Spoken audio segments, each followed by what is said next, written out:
Teknologi Aditama Surabaya, dan kita akan bertemu dengan beberapa sahabat kita yang berada sangat jauh, yang berada di Jakarta, yang berada di Bandung, semuanya diberikan kesempatan untuk bersama-sama memberikan silaturahim dan juga bersama-sama memberikan informasi kira-kira ketika menghadapi pandemi COVID-19 seperti ini, maka apa yang harus kita lakukan, baik itu yang dilakukan oleh perusahaan, baik BUMN maupun perusahaan swasta, dan kemudian rekan-rekan yang bergerak di bidang pendidikan, strategi apa dalam menghadapi pandemi COVID-19 ini, serta yang tidak kalah penting adalah rekan-rekan yang memiliki wirausaha atau entrepreneur. Saya yakin dalam kondisi yang seperti ini, beban dan juga cost yang dikeluarkan, baik itu fixed cost maupun yang juga general cost yang dikeluarkan oleh perusahaan sangat besar.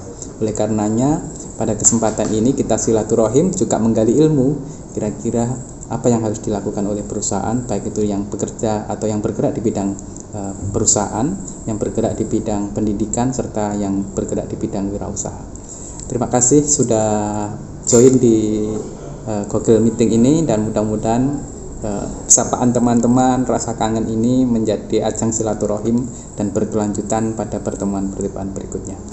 Mari kita ikuti seminar pada siang hari ini. Ya, di-on-kan untuk mic-nya Pak Sutresno MP dari BPK.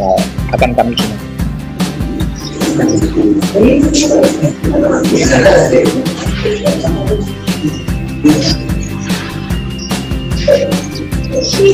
Oke, baik. Terima kasih Pak Yed, Bu Yulvia, Bapak Ibu sekalian. Assalamualaikum warahmatullahi wabarakatuh. Waalaikumsalam warahmatullahi wabarakatuh. Selamat pagi, salam sejahtera untuk kita semua. Pertama saya mengucapkan selamat Idul Fitri 1441 Hijriah, mohon maaf lahir dan batin. Yang kedua, mohon perkenalkan, saya Sutrisno, alumni MTI ITAT, tahun 2010, lulus 2012. Jadi ada beberapa teman-teman angkatan saya, dan sebenarnya cerita saya masuk ke ITAT ini Bu Yul sama Pak Ferry nih yang tahu betul ini. Pada saat saya masih menjadi manajer, alhamdulillah sekarang sudah mendapat amanah jadi direksi di PT PAL. Itu juga tidak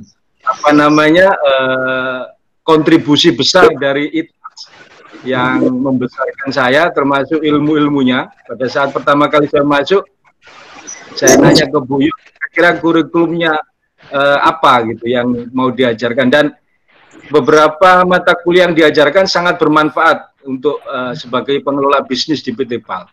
Saya tahu tentang finance, saya tahu tentang supply chain dan macam-macam, dan itu sangat dibutuhkan sebagai seorang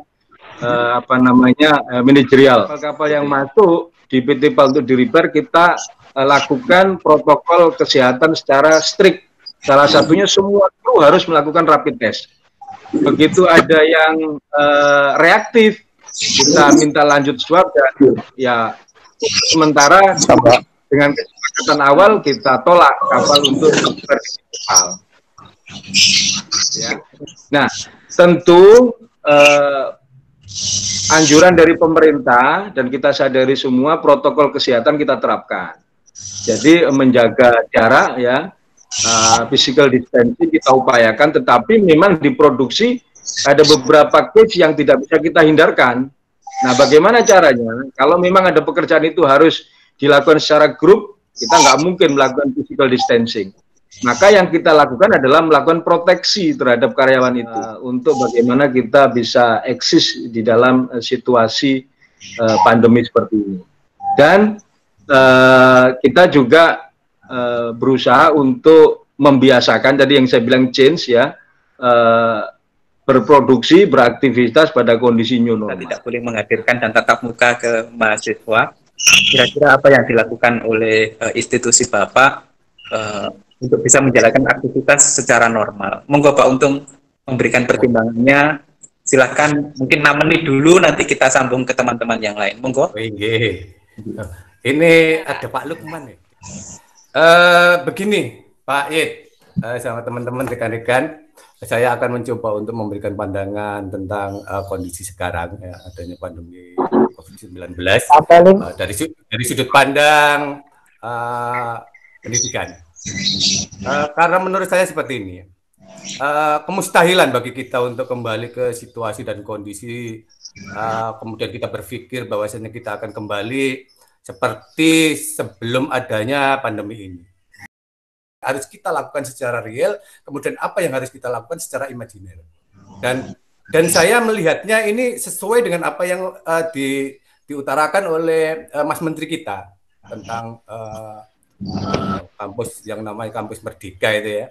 Bagaimana kita bisa melakukan memerdekakan diri mahasiswa, karena dosennya tidak mungkin bisa merdeka kalau saya ya.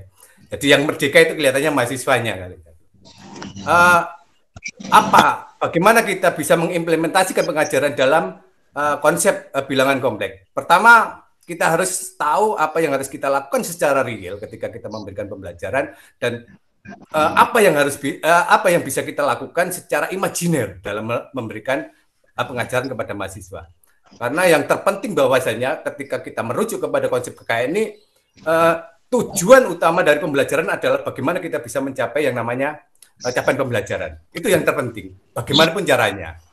Nah, dengan konsep seperti itu, maka kita tidak akan pernah terkekang dengan adanya kondisi ini. Kita tidak akan pernah terkekang. Artinya kita tidak boleh mengeluh kemudian merasa putus asa, saya tidak bisa memberikan pembelajaran kepada mahasiswa secara langsung atau apa, karena konsep pembelajaran seperti itu adalah konsep pembelajaran yang sudah tidak laku, saya kira ya. Kita tatap muka, kemudian memberikan penjelasan secara langsung, kemudian kita menerangkan, kemudian kita banyak bicaranya daripada mahasiswa, itu saya kira konsep pembelajaran yang mulai sekarang atau sekarang itu kurang laku kalau kita jual sebenarnya. Maka kita harus bisa mencoba untuk membuat kombinasi antara apa yang harus kita lakukan secara real dan apa yang harus kita lakukan secara imajiner. Nah, misalkan seperti ini, ketika saya mengampu mata kuliah, satu mata kuliah analisis dan estimasi biaya, maka saya harus bisa membagi berapa persentase yang harus saya lakukan secara real kepada mahasiswa, kemudian bagaimana saya harus bisa memberikan sesuatu pembelajaran dengan membiarkan mahasiswa itu mengembangkan pola pikirnya sendiri, mencari kemudian bagaimana mereka bisa dengan begitu banyaknya referensi yang ada di media sosial, internet misalkan, mereka bisa mencoba untuk mencari tersendiri. Itu yang harus mulai kita pikirin. Tiba-tiba ada perintah lockdown, maka kita harus cepat. Dan itu yang kami lakukan. Mungkin itu Pak Id. Barangkali Pak Dekan saya mau menambah. Pak. Monggo. Nanti bergiliran Pak ya, kita putar, kita rolling lagi ke berikutnya. Sekarang coba ke kluster yang berikutnya, di bidang teman-teman yang punya usaha Pak, atau wirausahawan atau entrepreneur. Kira-kira siapa yang mewakili? Ada Pak Wahyudi, terus ada teman-teman yang lain. Bu Yul, siapa Bu yang bisa mewakili dari bidang entrepreneur Bu? Ini juga penting karena saya yakin ketika ini diberlakukan, waduh, yang gulung tikar ini teman-teman yang di bidang usaha, apalagi bidang usaha yang sifatnya entertain gitu ya. Kalau bidang usaha yang kebutuhan pokok saya kira masih aman-aman saja. Tetapi ketika teman-teman yang bekerja punya usaha di bidang entertain, kemudian punya warkop, punya usaha kayak usaha EO manten dan lain sebagainya, ini yang paling gulung tikar dan banyak merasakan hambatan atau merupakan kendala yang paling besar. Monggo Ibu Yul, kira-kira dari teman-teman siapa yang di bidang entrepreneur yang bisa mewakili kami, memberikan acuan atau memberikan himbauan berkaitan dengan pelaksanaan ketika kita pada musim pandemi seperti ini. Ya, mungkin Bu Lilis, Pak. Bu Lilis, kami persilakan, akan saya catat apa yang Ibu sampaikan dan insya Allah akan kami tata supaya menjadi dokumen yang bagus. Monggo Bu, di-on-kan. Bu Lilis. Bu Lilis masih on. Halo Bu Lilis. Itu masih ada tapi Bu Lilis. Halo Bu Lilis. Saya ada Pak.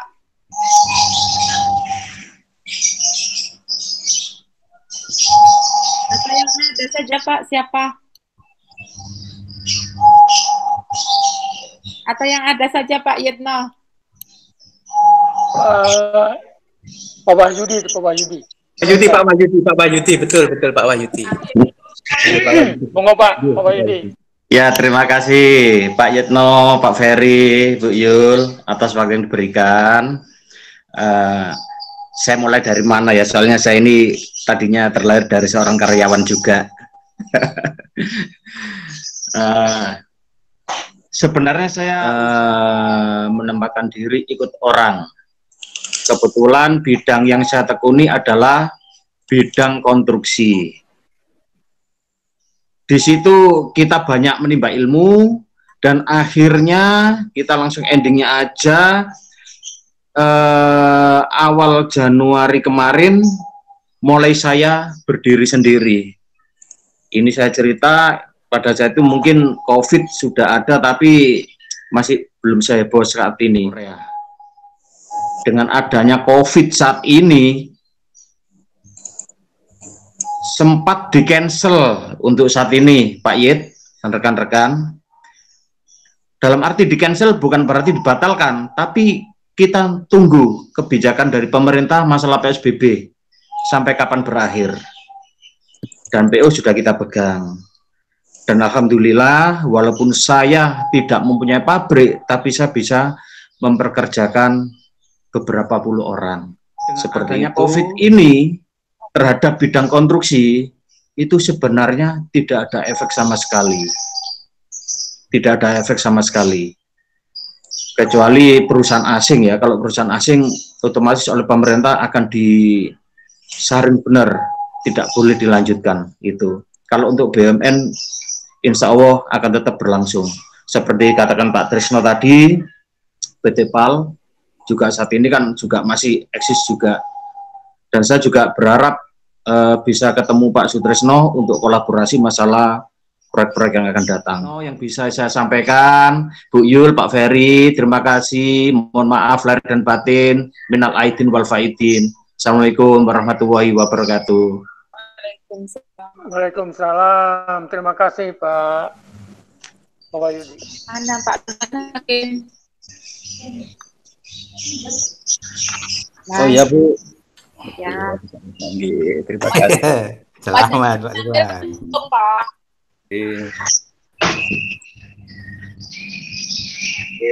Assalamualaikum warahmatullahi wabarakatuh. Waalaikumsalam warahmatullahi wabarakatuh. Pak Yit, Bu Yul, Pak Ferry, salam hormat dan teman-teman semuanya, dan diberikan kesehatan. Kami mengucapkan minal aizin wal faizin, mohon maaf lahir dan batin pada semuanya.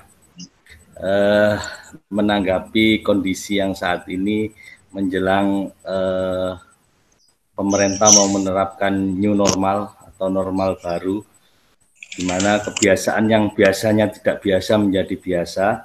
Ini yang sungguh luar biasa, khususnya di dunia pendidikan yang kami geluti saat ini. Saya satu institusi dengan Pak Untung di Sidoarjo ini di dunia pendidikan. Kalau pandangan kami di dunia pendidikan ini bahwa new normal ini yang kita hadapi tidak hanya sekedar COVID, tapi yang selain COVID masih ada yang namanya budaya. Ini yang agak berat juga ketika budaya masyarakat kita belum bisa mengimbangi adanya perubahan yang namanya new normal ini budaya. Tapi dengan kondisi ini, dengan adanya COVID ini, kami juga bersyukur juga. Artinya apa? Banyak dari teman-teman dosen selalu melakukan inovasi yang sebelumnya sudah nyaman dengan zonanya mengajar dengan rutinitas yang ada. Dengan adanya COVID ini, mereka melakukan inovasi-inovasi. Banyak temuan-temuan baru terkait dengan pembelajaran. Ini yang patut kita syukuri. bahwa adanya COVID tidak hanya sekedar bencana, tapi juga ada hikmah di balik itu. Adanya PSBB itu tidak ada pengaruhnya, khususnya dalam penanggulangan COVID. Memang itu kami menghargai sebagai salah satu upaya pemerintah untuk menanggulangi atau mengurangi jumlah penyebaran. Tapi dengan biaya yang dikeluarkan oleh pemerintah segitu banyaknya, ini yang tidak berimbas maksimal. Harapan kami, misalnya khususnya di Sidoarjo, misalnya, ayo kita rangkul dunia pendidikan akademis. Kita susunlah formulasi seperti apa, kebijakan-kebijakan yang lebih menyentuh ke masyarakat dan juga lebih menyentuh ke dunia pendidikan itu seperti apa, supaya ke depan ini kita berjalan beriringan dan saling memahami, dan kita juga saling support untuk itunya. Contoh yang saat ini lagi banyak beredar, bagaimana teman-teman kita di dunia pendidikan bisa menghasilkan ventilator-ventilator dengan biaya yang murah, yang mana di luaran itu dijual ratusan juta, kita bisa menghasilkan dengan 10 juta, 15 juta, bahkan lebih murah dari harga pasaran. Ini yang patut kita syukuri, bahwa Indonesia pasti bisa ketika kondisi tersulit seperti saat ini. Sejarah sudah membuktikan itu semua. Mungkin sementara itu saja, Pak Yit. Terima kasih atas kesempatan yang diberikan. Saya akhiri, assalamualaikum warahmatullahi wabarakatuh. Waalaikumsalam. Silakan Ibu. Ya, jadi selamat siang Bu Yovia, Pak Ferry, dan alumnus ITAB ya semuanya. Jadi saya Bu Herdiana, saya dari Universitas 17 Agustus 1945 Banyuwangi, dan juga di rumah ini juga meneruskan usaha. Kita terbantu terutama dalam penyelenggaraan KKN, dan gitu juga banyak juga kita terbantu dengan adanya kebijakan kampus merdeka itu. Dan juga untuk yang tadi yang saya berbicara di dua dari sisi akademisi juga dan juga dari sisi wirausaha, di mana memang pertama-tama itu terdampak COVID, tapi dengan kita berinovasi ya, jadi banyak sekarang pemasaran itu juga melalui online ya, jadi dan juga jejaring itu yang penting, yang seperti yang disampaikan Pak Wahyudi tadi ya, bahwa memang untuk bertahan itu juga kita di COVID ini juga kita harus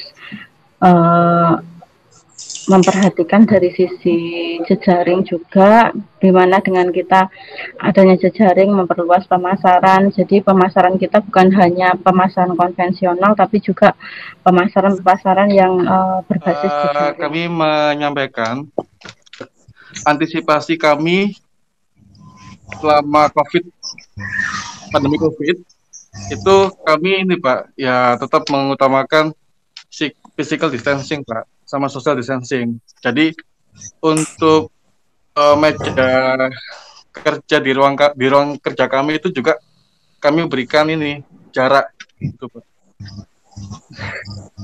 Sebelumnya kami ucapkan mohon maaf lahir dan batin Bapak Ibu. Kangen lama udah gak kumpul-kumpul lagi.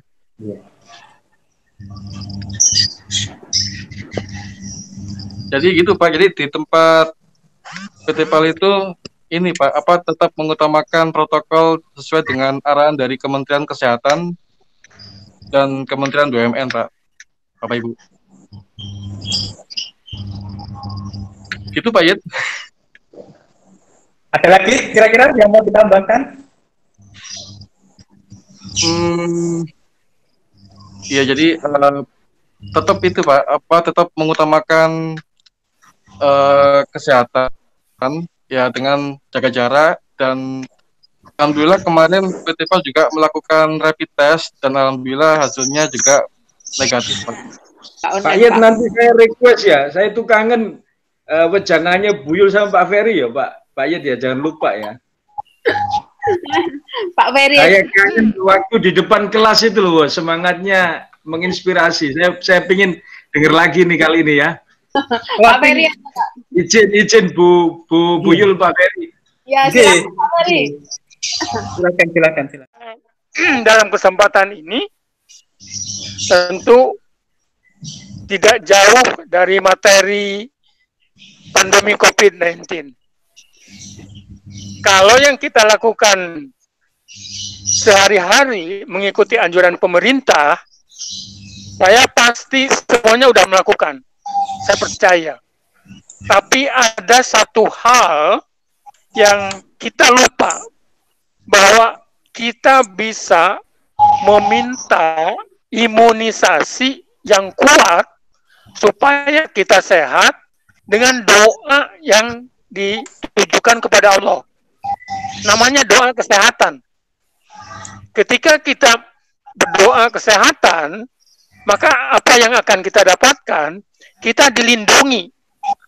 Jangankan hanya dengan makanan atau vitamin, tapi ini doa yang diberikan, yang kita mintakan kepada Allah Subhanahu wa Ta'ala, sehingga Allah Subhanahu wa Ta'ala memberikan kekuatan baik dalam kesehatan badan kita, kemudian kesehatan pendengaran kita, kesehatan penglihatan kita, dan juga kesehatan untuk supaya bisa mengadaptasi terhadap keadaan lingkungan ini. Doanya adalah begini. Bismillahirrahmanirrahim. Allahumma apini fi badani. Amin. Allahumma apini fi sami. Amin. Allahumma apini fi basari. Amin. La ilaha illa anta. Amin ya rabbal alamin. Artinya, ya Allah, sehatkanlah badanku. Ya Allah, sehatkanlah pendengaranku. Ya Allah, sehatkanlah penglihatanku. Tidak ada Tuhan selainmu. Maka, dengan doa tersebut, karena dengan tubuh yang sehat, kita dapat melanjutkan aktivitas sehari-hari. Mudah-mudahan resep ini bisa diaplikasikan oleh semua orang, sehingga negara kita, negara tercinta ini bisa kembali normal. Begitu. Wabillahi taufiq hidayah. Wassalamualaikum warahmatullahi wabarakatuh. Waalaikumsalam warahmatullahi wabarakatuh. Mantap. Monggo dilanjut. Kata Pak Tris, kalau doanya dari Jawa Barat itu manjur Pak, karena sudah mendekati Mekah ke arah barat katanya. Amin. Karena kalau di Jawa Timur masih lama Pak, kalau sudah di Jawa Barat itu sudah mau mendekati Mekah, Al-Mukarramah itu. Baik Bu, masih banyak apalagi kalau dari Aceh ya. Ada teman lagi Bu ini yang belum, kira-kira siapa ini? Ada Pak Miftahul Huda. Ibu mohon diberikan kesempatan. Ya, Pak Huda. Lokal. Nah, pada saat di bulan Maret ya, kalau kita Februari Maret itu tidak terlalu ngefek untuk secara omset. Jadi average itu kurang lebih sama dengan di tahun 2019, tetapi di Maret 2020 ini sampai dengan sekarang cukup drastis terkait penurunan omset. Nah, salah satunya itu adalah kita masuk di beberapa proyek-proyek memang di luar pulau yang paling banyak customer kita, termasuk Jakarta. Jakarta itu untuk pipa stainless, kita distributor terbesar itu ada di Jakarta. Nah, pada MN mungkin ada semacam faktor sosial yang dipertimbangkan. Kalau kita ini Pak, kita akhirnya memang cash flow yang kita tahan, sehingga fixed cost yang terjadi, salah satunya itu adalah berapapun omset yang kita hasilkan, fix yang harus kita bayar terhadap 200 karyawan kan tetap, karena memang kita karyawan tetapnya sekitar 250.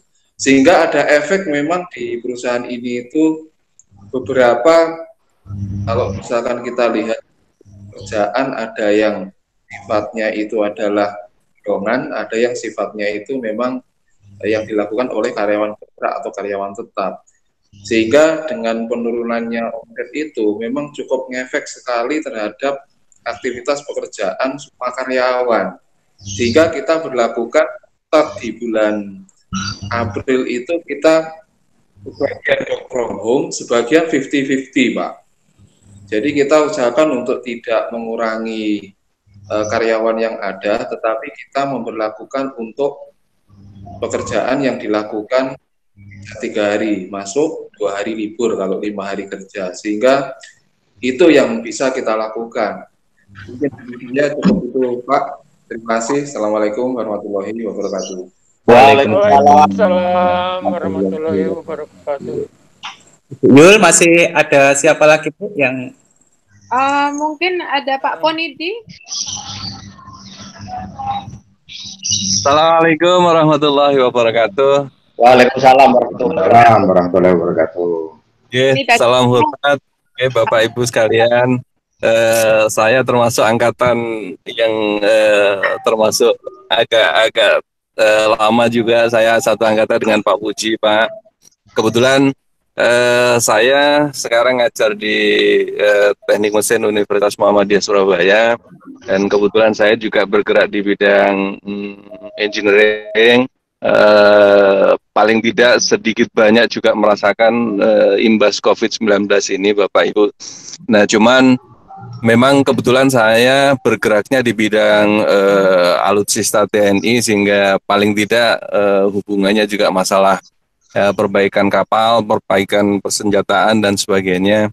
Sehingga kalau kata Anda misalkan Pak Sutris, mungkin kita pernah berhubungan sedikit masalah perbaikan sedikit, cuman memang agak lama kami tidak masuk di PT PAL. Yang kami alami selama ini memang sama dengan Pak yang di industri baja, sehingga kami juga melakukan banyak efisiensi di bidang berbagai hal. Salah satunya adalah bagaimana kita memanage karyawan yang kebetulan memang kami selama ini terapkan bergiliran gitu. Jadi dalam 1 minggu kita masuk dan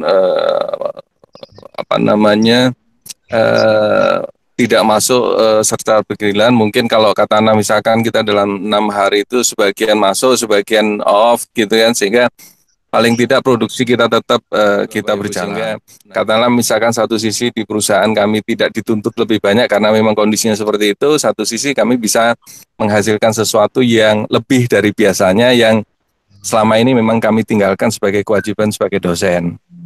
Nah, mungkin itu satu sharing yang mungkin bisa kami berikan ke pertemuan siang ini. Mohon maaf, memang tadi pas saya di jalan sehingga kami posisikan mute sama video kami matikan, Bapak. Salam hormat, Bu Zul, Pak Ferry, dan teman-teman yang lain. Saya kiri, Assalamualaikum warahmatullahi wabarakatuh. Waalaikumsalam. Alhamdulillah bisa jumpa dengan sahabat-sahabat alumni ya. Sama. Nggih. Terus paling nakal nggih, Bu. Paling nakal ya. Salam kenal buat sahabat-sahabat sekalian. Saya ngomong sahabat bingung nih, Bapak, Ibu, ya kan. Jadi kalau formal-formal ini saya nggak bisa, Bu Yulvia. Jadi agak-agak seredekan Surabayanya. Jadi kami alhamdulillah bisa berjumpa di sini. Mohon maaf lahir dan batin, minal aidin wal faidin. Saya secara pribadi mengucapkan banyak terima kasih kepada Bu Yulvia, dan saya nggak ngerti perkembangan di Institut Teknologi Aditama Surabaya, khususnya di program Magister Teknik Industri. Aktivitas saya, Ibu, kalau sampai sekarang sedang menyelesaikan studi doktoral di Institut Pertanian, Bu. Aktivitas setiap hari ngajar di Tangerang. Via dulu, salam kenal dari saya. Tapi yang jelas lulusan Institut Teknologi Aditama Surabaya, baik S1, S2-nya. Saya sudah pernah kemana-mana, sudah sedikitnya pengalaman di Sumatera, di Kalimantan, Makassar, kita mampu bersaing. Dan lulusan Institut Teknologi Aditama Surabaya ini hanya survivalnya saja yang perlu dibangun. Terus kemudian mencari celah-celah info-info. Alhamdulillah kami dapat beasiswa dari Dikti yang sekarang mungkin Kemendikbud ya Bu. Okay. Jadi nggak sembarangan kita ini Bu. Jadi terima kasih. Saya nggak bisa, memang yang banyak tahu saya Bu Yulvia. Saya mau tanya bagaimana kabarnya Prof. Subandi, Prof. Yusuf, Prof. Ferry, Prof. Gembong, apa masih ada interaksi Bu di ITAS? Alhamdulillah semua sehat-sehat Pak. Cuma memang pertama ini kami belum mengundang para dosen. Ini sebagai pembelajaran dulu gitu ya Pak Yitno ya. Baik. Maaf Ibu. Oke Pak Agus Dari. Pak Yitno kalau masih ada waktu ini apa ada yang baru selesai cooking ini? Mungkin cooking-cookingnya monggo Ibu. Boleh, silakan. Ayo Bu Pur. Speakernya di unmute Bu, biar kedengaran suaranya. Ini suaranya belum kedengaran Bu. Ibu siapa Bu? Bu Ferry. Suaranya di Ferry ya. Assalamualaikum Pak, Ibu. Salam. Waalaikumsalam warahmatullahi wabarakatuh.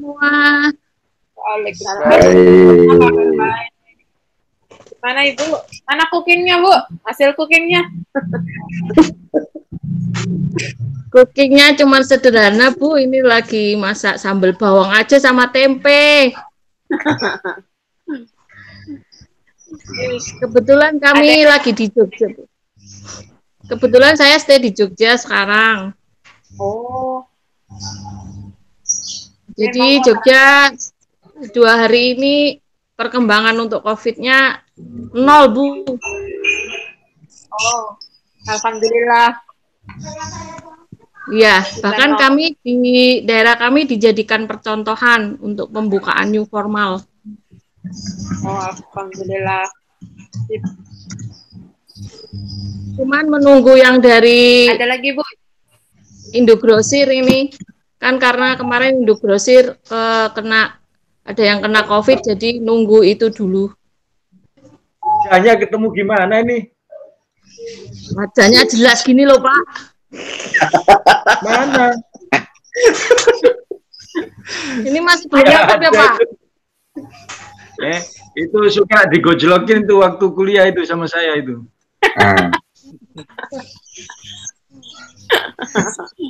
Biasa. Sukanya minta pulang duluan kalau saya Bu.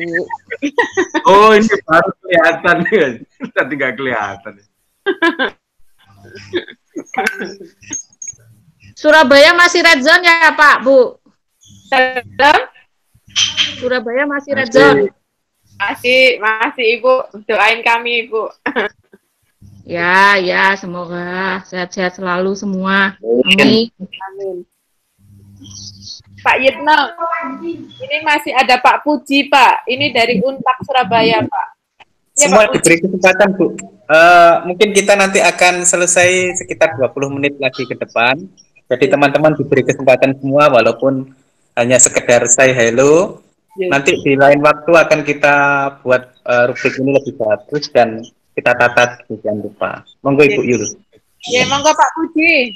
Baik, terima kasih Bu. Assalamualaikum warahmatullahi wabarakatuh.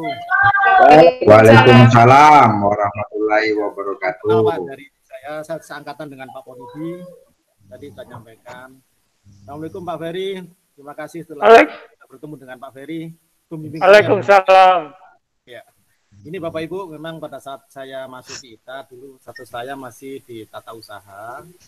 Jadi setelah selesai saya di ITA bergabung di dosen. Dan saat ini sedang mengajar di Teknik Elektro Untak Surabaya, Bapak Ibu.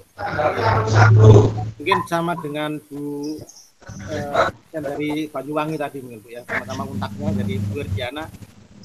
Beliau dari Untak Banyuwangi, kalau saya dari Untak Surabaya. Ini mendapatkan kewajiban untuk belajar di dunia industri itu cukup banyak begitu. Bagaimana mungkin nanti dari teman-teman yang tadi dari Pak Sino, dari Al, kemudian dari teman-teman yang lain mungkin nanti paling tidak kita sharing terkait dengan masalah kampus belajar itu tadi. Jadi mungkin perkenalan saya itu terkait dengan ini tadi Bapak Ibu. Jadi saya menyimak yang disampaikan tadi terkait dengan perkembangan industri ataupun perkembangan di dunia pendidikan. Mungkin ya itu tadi, mungkin kalau misalnya kenalan kami karena memang selama ini kami kurang komunikasi karena tidak masuk di grup dulu, mungkin nanti mohon bisa dimasukkan di grupnya WA-nya ini. Itu Bu Yul mungkin yang bisa saya sampaikan. Pak Yud, terima kasih. Assalamualaikum warahmatullahi wabarakatuh. Waalaikumsalam warahmatullahi wabarakatuh.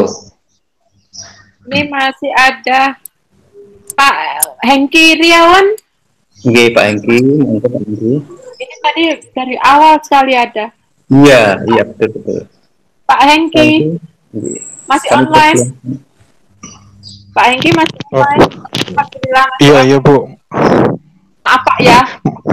Nggak apa-apa Bu, ini juga disambi ngerjain laporan. Iya, oke, terima kasih Bu Yul dan rekan-rekan semuanya. Saya Muhammad Hengki dan Putra. Saya angkatan masuk tahun 2017, lulus 2019. Saya satu angkatan dengan Pak Kusno, Mbak Mia, dan Pak Gandung, seperti itu. Untuk saat ini, saya sebenarnya juga sudah pindah-pindah perusahaan sih, dari perusahaan swasta sampai dengan saat ini, itu sekarang sih di PT PJB Services, Pembangkit Jawa Bali Services, yang kantornya di Juanda, di Jalan Raya Juanda itu. Sama, alhamdulillah juga ngajar sih, jadi dosen teknik industri di Universitas PGRI Wiranegara Pasuruan ya saat ini. Itu untuk antisipasi sih mungkin hikmahnya sih akan terjadi seleksi alam sih, seleksi alam untuk beberapa karyawan yang kompeten dan non kompeten, seperti itu sih, seperti itu. Dan terkait sama sistem kerjanya, ada dua option. Kayak sekarang ini saya lagi WFH, work from home. Kemudian ada juga yang WFSH, work from shift home. Itu juga dilakukan. Memang semua itu perlu adaptasi, perlu melakukan inovasi, dan itu tadi harus melakukan change management. Itu tadi sih yang paling penting. Karena kita harus create kompetensi kita. Kalau kita pengen tetap survive, ya kita harus mau melakukan inovasi sih, seperti itu. Itu yang paling penting. Sudah join lagi. Monggo. Oke, monggo menyapa teman-teman. Halo Bu Yul. Halo Bu Yul dan Pak Ferry, selamat siang semuanya. Selamat siang. Izin. Sama-sama. Wajahnya ditampakin Bu. Oh iya, belum ya. Nah, sudah nih. Pak Ferry, halo. Halo. Gabung di sini di alumni MTI. Semoga kita selalu dalam keadaan sehat sejahtera selalu ya Pak. Amin. Amin. Bapak sekalian, menurut saya masa pandemi ini adalah masa untuk mendekatkan diri dengan keluarga kita. Karena apa? Karena tiap hari kita kumpul di rumah, yang kalau tidak pandemi kita pasti banyak di luaran dan lupa rumah. Ya beginilah, saya kebetulan mungkin ya salah satu atau mungkin satu-satunya suami istri yang satu alumni. Ya benar enggak Pak Ferry? Nanti habis ini biar Pak Ari yang ngomong ya. Boleh. Ya, sudah lama nggak ketemu Pak Ari nih. Lah ya. Kalau Pak Ari nanti ceritanya tentang pelaku usaha UMKM yang di kayu. Sementara saya baru bisa sharing masalah, kebetulan saya kan juga ngajar di UKDT. Kalau Pak Ferry ini tahu ya sih. Selama ini sejak bulan Maret kita melakukan daring, tidak pernah kebetulan saya kan di Sidoarjo, di Juanda, tidak pernah saya ke Surabaya, Bu. Jadi benar-benar menikmati suasana rumah kuliahnya, ya masih tetap saja daring, kemudian mengumpulkan tugas lewat email, lewat Zoom maupun grup WA. Kemudian kalau usaha saya sendiri, masa pandemi ini orang tidak pernah ada acara kumpul-kumpul, tidak pernah ada acara hajatan, otomatis untuk batik yang saya pegang, batik tulis itu tidak ada orderan. Oke, terima kasih dari saya, Bu Yul dan Pak Ferry dan semua teman-teman. Ini ada Pak Ari Santoso. Mana Pak Ari? Ayo Pak Ari. Nah itu Pak Ari, apa kabar Pak Ari? Selamat siang Pak Ferry, Bu Yul. Siang. Selamat Idul Fitri, mohon maaf lahir batin. Sama-sama. Perkenalkan saya Santoso. Kebetulan alumni MTI yang mungkin satu-satunya yang suami istri mungkin. Saya pelaku usaha di bidang dagang, ya kecilan, dagang kayu. Saat ini memang tidak seperti biasanya. Pelanggan saya rata-rata di properti, kemudian proyek-proyek apartemen, hotel, jadi sangat terimbas sekali karena saya nyuplai untuk pengrajin kusen pintu interior begitu. Minta relaksasi ke bank karena kebetulan saya memakai dana bank. Ya, itu salah satu usaha saya untuk efisiensi di biaya. Kemudian untuk karyawan kebetulan tidak terlalu banyak sehingga tidak begitu mengganggu keuangan. Hanya pemasukan otomatis berhenti. Solusinya ya memang kita harus kreatif. Yang kemarin mungkin saya hanya dagang kayu, ya saya harus genjot di bidang di luar kayu. Misalnya di suplai lainnya seperti chemicalnya kayu. Dan mungkin ada terobosan untuk membreakdown biasanya jual kayu untuk pengrajin. Nah, sekarang mungkin kita harus juga membantu pengrajin dalam memasarkan ordernya lewat yang mungkin order yang rumahan-rumahan. Mungkin masih ada yang jalan 1-2. Kalau yang untuk industri menengah atas kayaknya memang betul-betul off ini saat ini untuk properti. Oke, Bapak Ibu sekalian, nanti closing statement kita sampaikan ke Bu Yulvia ya. Jadi dari keseluruhan apa yang kita sampaikan, ada beberapa hal yang Bapak Ibu sekalian di sini, bagaimana penerapannya di perusahaan, bagaimana penerapannya di dunia pendidikan, dan bagaimana penerapannya di rekan-rekan yang bekerja sebagai yang sangat penting. Harus kita catat bahwa memang kondisi seperti ini walaupun tidak direncanakan memang harus kita lalui. Nah, mata kuliah di MTI yang akan datang mudah-mudahan sebagai decision maker itu sangat penting. Harus dipertajam lagi, tidak hanya pada sebuah latihan-latihan saja, tetapi harus betul-betul real di lapangan bahwa sebuah keputusan atau decision maker itu sangat penting. Mungkin juga perlu ditambahkan pada materi-materi kuliah di MTI selanjutnya adalah tentang Learning Management System atau LMS. Ibu Yul nanti bisa diusulkan walaupun kita tidak bergerak di bidang pendidikan secara murni, tetapi LMS itu saat ini benar-benar dibutuhkan oleh kami. Jadi kalau dulu seperti BINUS itu menerapkannya sudah 5 tahun yang lalu, itu beliau menuai hasilnya sekarang. kita seperti perguruan tinggi yang dulu mengabaikan tentang LMS, hanya sekedar sebagai cadangan dan hanya sekedar sebagai simbol bahwa kita itu merupakan kampus yang sudah modern karena sudah menerapkan LMS. Namun saat ini benar-benar diuji, benar-benar dipakai dan benar-benar apakah itu bisa berjalan dengan baik atau enggak. Itu yang bisa saya sampaikan. Mungkin ke depan kami akan membuat forum seperti ILC gitu, yang disampaikan di TV One gitu. Nanti mudah-mudahan kita bisa bertemu dan benar-benar ngobrolnya secara real.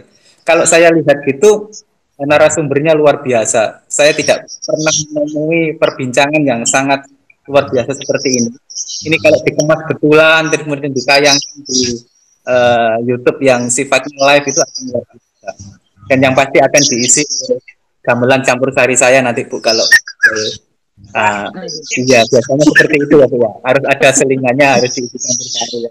Bapak Ibu sekalian, saya sangat berharap sekali ini menjadi kelanjutan ya, kelanjutan yang benar-benar saya betul-betul bangga karena alumni kakak senior saya itu orang-orang yang sangat luar biasa, yang sebenarnya saya belum pernah tahu persis gitu ya kondisinya seperti apa, hanya melalui ceritanya Bu Yul. Dan hari ini saya buktikan ini adalah pertemuan yang penuh hikmah dan saya berbangga menjadi bagian dari ITAT yang lulus di pertengahan gitu ya. Adik kelas saya juga banyak yang bergabung di WA Group. Mudah-mudahan ini nanti bergabung juga menjadi WA Group kami gitu, yang nanti bisa kita daftarkan bila terjadi kenaikan akreditasi, dia majukan lagi MTI menuju akreditasi A gitu, bisa kita pakai bahwa kita punya grup alumni. Dan saya berharap nanti semuanya akan saya dokumenkan baik itu melalui WA ataupun di YouTube, karena biasanya yang ditanya seperti itu. Tayangannya seperti apa, kalau memang berkumpul medianya seperti apa, dan kalau memang harus berkumpul apa yang menjadi luaran seperti itu. Bu Yul, kami mohon closing statement-nya dari Ibu, karena Ibu itu saya seperti di awal bilang, kalau kita lihat ITAT itu mindset atau di memori term saya itu harus ingat ke Bu Yul gitu ya. Jadi tidak cocok banget video ini kalau tidak ditutup oleh Bu Yul. Kami mohon ke Bu Yulvia memberikan closing statement-nya di acara pada siang ini. Baik, terima kasih Pak Yitno. Ini kesannya memang saya nggak bisa move on gitu. Padahal tugas saya sekarang di ITAT itu sebenarnya nggak ada kaitannya dengan program magister gitu. Jadi kalau saya menyelenggarakan acara ini tuh kayaknya nggak bisa move on gitu. masih pingin ketemu dengan teman-teman semua gitu. Jadi terima kasih untuk Bapak Ibu yang masih stay sampai akhir, hampir 2,5 jam kita ketemu. Jadi terima kasih sekali. Obati rasa kangennya, rasa pingin menyambung dari semua lintas angkatan gitu. Di awal tadi saya sampaikan, semoga ini bukan menjadi yang terakhir, bukan yang pertama dan yang terakhir. Semoga masih ada pertemuan, kalau perlu kita rutinkan, misalnya 2 bulan sekali dan sebagainya, 1 bulan atau 3 bulan, monggo saja kita sepakati bersama. Pertemuannya ya kurang lebih seperti ini, sharing ilmu, sharing informasi, saling menguatkan, dan sebagainya. Pak Agus Triyono ini luar biasa, saya masih ingat perjuangan beliau. Mana, mumpung orangnya belum masuk ya dirasani. Jadi saya masih ingat beliau itu Sabtu Minggu harus tidur di masjid, karena dengan segala keterbatasan dari Banyuwangi. Jadi tidurnya di masjid. Mohon maaf kalau saya tahu, jadi saya tahu masing-masing gitu ya. Tapi semoga itu akan jadi cerita sukses nanti saat semuanya sudah akan menjadi indah ceritanya. Seperti itu. Amin. Jadi Pak Agus Triyono. Dulu guru SMK. Semoga sekarang sudah lebih kiprahnya. Saya pikir itu. Sekali lagi terima kasih. Gimana Pak Yitno, kira-kira kita ketemu lagi 2 bulan atau sebulan atau 3 bulan lagi? Boleh Bu, sebagai penutup dari video nanti Saya mohon Ibu nanti menampilkan semuanya di layar, kemudian direkod, kita melambaikan tangan secara bersamaan. Biar videonya nanti ditata menjadi baik. Ucapan terima kasih dan berdoa semoga kita dipertemukan, diberikan kesehatan, bertemu di lebaran yang akan datang. Bapak Ibu sekalian, acara webinar ya, saya anggap seperti webinar ya, karena ini sudah luar biasa dan pesertanya juga luar biasa, komunikasi sangat bagus. Saya mohon ini nanti bisa berkelanjutan. Baik, dengan ucapan Bismillahirrahmanirrahim, mari kita melambaikan tangan dan mengucapkan Assalamualaikum warahmatullahi wabarakatuh. Waalaikumsalam warahmatullahi wabarakatuh. Waalaikumsalam warahmatullahi wabarakatuh.